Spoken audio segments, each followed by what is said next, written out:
한 사람이 두 주인을 섬기지 못할 것이니 혹 이를 미워하고 저를 사랑하거나 혹 이를 중히 여기고 저를 경히 여김이라.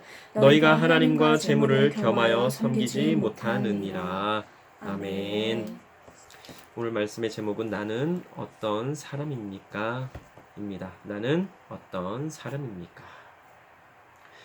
그리스도인들이 살면서 롤 모델로 삼아야 할 사람은 누구일까요? 당연히, 그렇습니다. 당연히 예수님이십니다.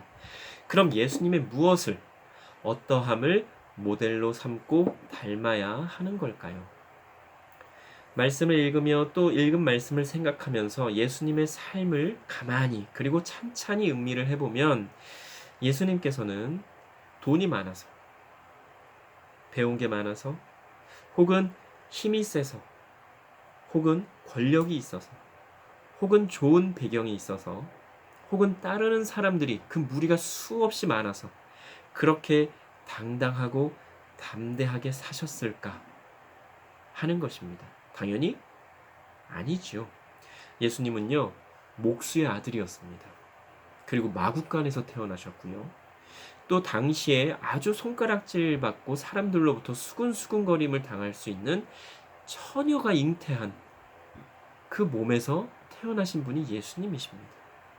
그리고 제자라고 부른 사람들은요, 배운 게 거의 없는 어부들이 대부분이었고, 또 누구나에게 손가락질을 받고 욕을 먹는 세리가 예수님의 제자 중 한 사람이었습니다. 인간의 모습으로 오신 그 인간적인 예수님의 모습을 한번 또 살펴봅시다. 예수님은요, 땀이 핏방울이 되도록 기도하셨던 분입니다. 물론 그 기록은 한번 나와 있지만 어쨌든 땀이 핏방울이 되도록 기도하셨고요. 또 늘 따로 시간을 내서 하나님과 1대1로 만나셨습니다. 그 예수님께서 하나님과 1대1로 만나서 도대체 무슨 얘기를 하셨을까요? 땀이 핏방울이 되도록 기도하셨을 때를 보면 다 아시겠지만 예수님께서 하나님께 이렇게 말씀하십니다. 아버지여, 이 잔을 내게서 지나가게 해주십시오. 그러나 내 원대로 마시옵고 아버지의 원대로 하옵소서. 그럼 평소에 하나님과 1대1로 만나시면서 이런저런 이야기를 했음을 짐작할 수가 있는 것입니다. 그리고 죽은 나사로를 살리실 때를 보면 예수님께서 하나님께 이렇게 고백하십니다. 내 말을 들으신 것을 감사하나이다. 항상 내 말을 들으시는 줄을 내가 알았나이다. 이렇게 고백을 하시죠. 물론 하나님의 능력을 힘입어 행하신 일들이 적지 않습니다. 그러나 하나님과 1대1로 만나면서 믿음으로 하신 것이지 갑자기 신적인 능력을 나타내신 게 아니라고 하는 것입니다. 세금 내는 부분에서도 가이사의 것은 가이사에게, 하나님의 것은 하나님께 드리라, 이렇게 분명히 말씀을 하시면서 구별하십니다. 좋은 게 좋은 거라고 어물쩡 그냥 넘어가신 게 아니라고 하는 겁니다. 냉정하셨고요. 객관적이셨습니다. 당시의 법을 어기지 않으셨습니다. 우리는 이것을 반드시 기억해야겠습니다. 교회라고, 주님의 일이라고 법을 어겨서는 안 되는 것입니다. 예수님은 불법적인 일을 하지 않으셨습니다. 그런데 그러면 이런 질문이 또 생길 수 있어요. 궁금증이요. 어떤 것인가 하면 안식일에 일하신 것은 어떻게 되는 건가요? 그건 당시에, 그리고 예수님 오시기 이전부터, 아주 오래전부터 율법에 대해서 잘못 이해하고 인식한 것 때문에 그렇게 생각할 수도 있는데, 율법을 완전하게 하러 오셨다라고 예수님께서는 분명히 말씀을 하셨습니다. 이 인간들이 안식일을 기억하여 거룩하게 지키라고 한 율법 10계명 중에 하나인 이 율법에 대해서 잘못을 이해했기 때문에 예수님께서 이렇게 말씀하셨는데, 한번 생각해 봅시다. 하나님께서 그렇게 잔인한 분이신가? 하나님이 그렇게 잔인한 분이세요? 그렇지 않습니다. 안식일에 병을 고치고 죽어가는 사람을 살리면 벌을 받도록 하시는 분이 하나님이 아니라는 말이에요. 그러면 안식일을 기억하여 거룩하게 지키라고 말씀하셨을 때 그 진정한 의미는 무엇이었을까? 우리는 이것을 생각해 봐야 되는 거예요. 하나님께서 말씀하신 그 참뜻은 무엇인가? 안식일만큼은 나 하나님을 생각하며 나에게 온전히 집중해라 정도로 생각하면 좋을 겁니다. 그리고 당시 노예로 사는 사람들과 가축들이 쉬게 하기 위해서도 하나님께서는 안식일을 지키라고 말씀을 하신 것입니다. 우리가 이 시간에 신명기 5장 13절로 15절을 잠시 찾아서 함께 읽어보면 좋겠는데요. 구약성경 신명기 5장 13절로 15절 말씀, 제가 가진 성경으로는 구약성경 269면에 나와 있습니다. 신명기 5장 13절로 15절 말씀입니다. 다 찾으셨습니까? 함께 합독하시겠습니다. 엿새 동안은 힘써 내 모든 일을 행할 것이나 일곱째 날은 내 하나님 여호와의 안식일인즉 너나 내 아들이나 내 딸이나 내 남종이나 내 여종이나 내 소나 내 낙이나 내 모든 가축이나 내 문 안에 유하는 객이라도 아무 일도 하지 못하게 하고 내 남종이나 내 여종에게 너와 같이 안식하게 할지니라. 너는 기억하라. 내가 애굽 땅에서 종이 되었더니 내 하나님 여호와가 강한 손과 편 팔로 거기서 너를 인도하여 내었나니 그러므로 내 하나님 여호와가 내게 명령하여 안식일을 지키라 하느니라. 아멘. 이건 그냥 쉼의 의미가 아닌 거죠. 노예가 주인을 대신해서 일을 해야 하는데 쉰다? 그러면 노예는 그 즉시로 죽게 되는 겁니다. 그런데 하나님께서 법으로 그걸 정해버리시니까 지키지 않을 수가 없게 되어버린 것이죠. 그런데 그런 중에 안식일만큼은 내 안에서 온전히 쉼을 얻으며 나에게 온전히 집중해라, 마음을 다해라 말씀에 나오잖아요. 왜요? 내가 너를 인도해낸 하나님이기 때문에 다른 여러 가지 어지러운 것들 일들 다 내려놓고 나 하나님께만 집중하라고 또한 말씀하고 계시는 것입니다. 결국 안식일을 기억하여 거룩히 지키라고 말씀하시는 것은 너희는 내가 특별히 선택한 내 백성이니 다른 사람들과는 다르게 구별되게 살아야 한다, 이런 의미로 안식일만큼은 나 여호와 하나님께 집중해라. 온전히 내 안에 거하며 회복하고 새 힘을 얻고 또 세상에 나가라. 이렇게 말씀하시는 것이지 안식일을 지키지 않으면 너 죽을 거야, 이건 아니라고 하는 것입니다. 하나님의 자녀이며 예수님의 제자로서 우리는 어떤 삶을 살아야겠습니까? 예수님의 제자이니 당연히 스승이신 예수님을 닮아야겠습니다. 그리고 본받아야겠고 따라야겠습니다. 그런데요, 보통의 경우에 예수님께서 가신 길 우리도 가자라고 할 때 그 모든 것의 의미는 무엇입니까? 그동안 어떻게 배우셨습니까? 혹은 어떻게 인식하고 계십니까?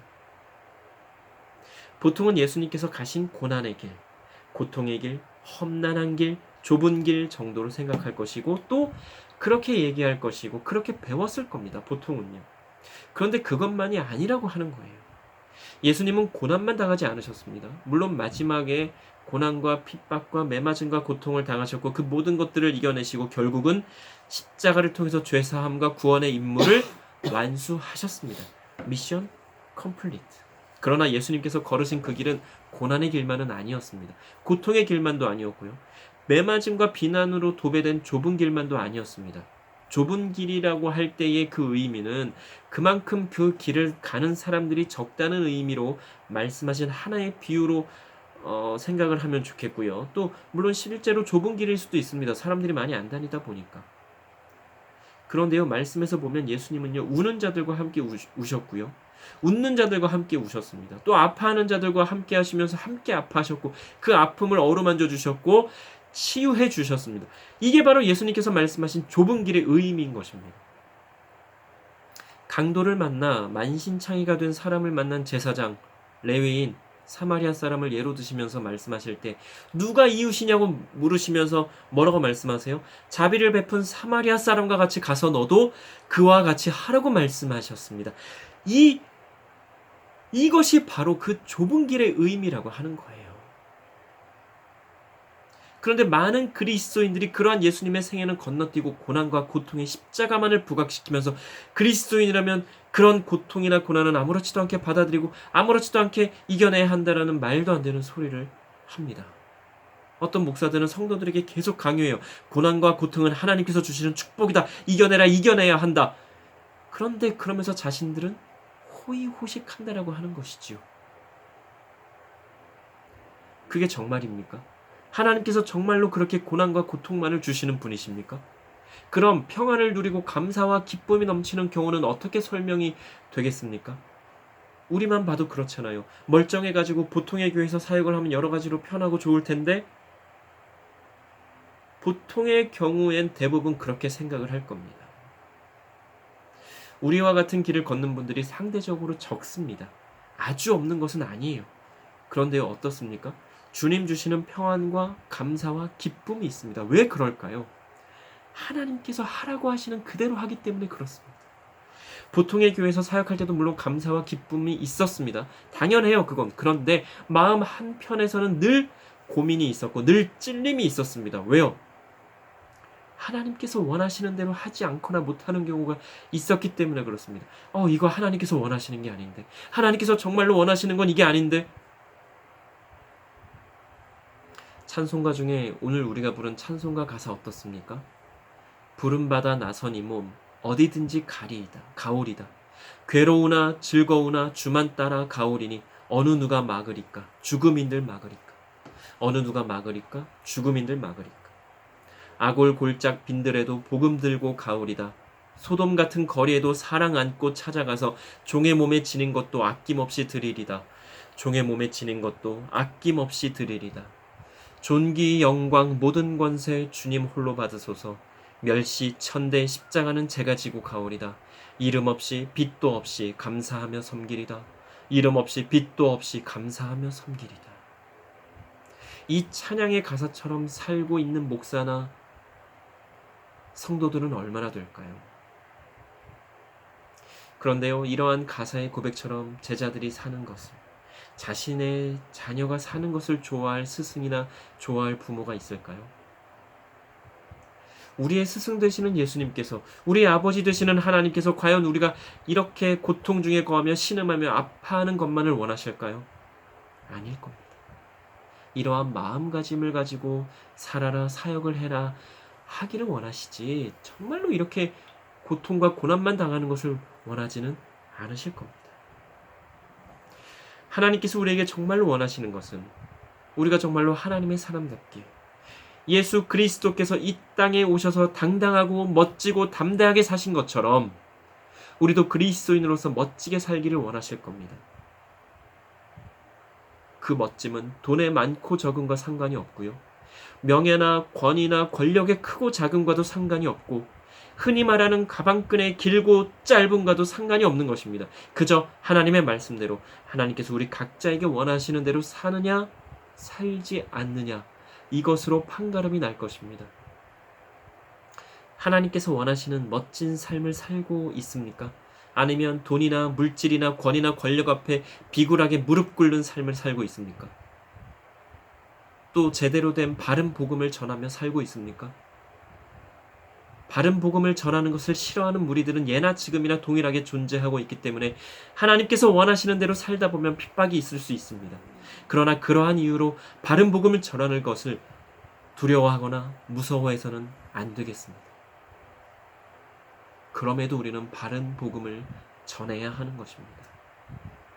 성경을 보면 어떤 이들은 에덴 동산에 거했고 어떤 이들은 노예로 400년을 살았고 어떤 이들은 광야에서 40년을 살았고 어떤 이들은 70년간 포로가 되어 살았고 어떤 이들은 왕으로 살았고 어떤 이들은 예수님과 함께 살았고 어떤 이들은 평생을 복음을 전하며 살았고 어떤 이들은 복음의 증인으로 살았고 어떤 이들은 복음을 증거하는 삶을 살았습니다. 그런데 어떤 이들은 복음을 이용해서 살았고 여전히 지금도 살고 있습니다. 나는 어떤 사람입니까? 기도 드리시겠습니다. 사랑과 은혜의 하나님 참으로 감사합니다. 우리로 분명히 하나님의 뜻을 따르며 하나님께서 우리에게 원하시는 대로 살고자 몸부림치며 이렇게 살 수 있도록 인도해 주심에 감사를 드립니다. 하나님, 그러나 우리도 연약하고 부족하기에 늘 갈등을 안 할 수가 없습니다. 하나님의 뜻을 따르자면 어려움이 있는 것이 사실이고, 하나님의 뜻을 따르지 않자면 내 안에 있는 선한 양심이 너무나 찔림을 당해 괴로워 따르지 않을 수 없지만, 또 따르자고 하니 또 여러 가지로 괴로움이 생각나 여러 가지로 고민하며 갈등하며 연약한 그 모습을 보일 수밖에 없는 것이 나임을 고백하오니, 하나님, 나를 긍휼히 여겨주시고 불쌍히 여겨주시옵소서. 그럼에도 하나님께서 주시는 능력 힘입어 하나님의 뜻을 따르고자 열심과 최선을 다하는 우리가 되게 하여 주시고, 예수님께서 이 땅에 오셔서 정말로 당당하고 담대하게 사신 것처럼, 그리고 바른 복음을 전하신 것처럼, 우리도 예수님의 제자로서 담대하게 당당하게 바른 복음 전하며 살 수 있는 우리가 되게 하여 주시옵소서. 말씀을 읽고 생각하면 생각할수록 더욱더 바르게 전해야겠다라고 다짐을 할 수밖에 없는 우리임을 고백합니다. 하나님, 그 믿음 또한 주심에 감사를 드리며, 그 깨달음 주심에 감사를 드리며, 정말로 하나님 원하시는 빛과 소금의 역할을 잘 감당하는 우리가 되게 하여 주시옵소서. 감사드리며 예수님 이름으로 기도드립니다. 아멘. 아멘.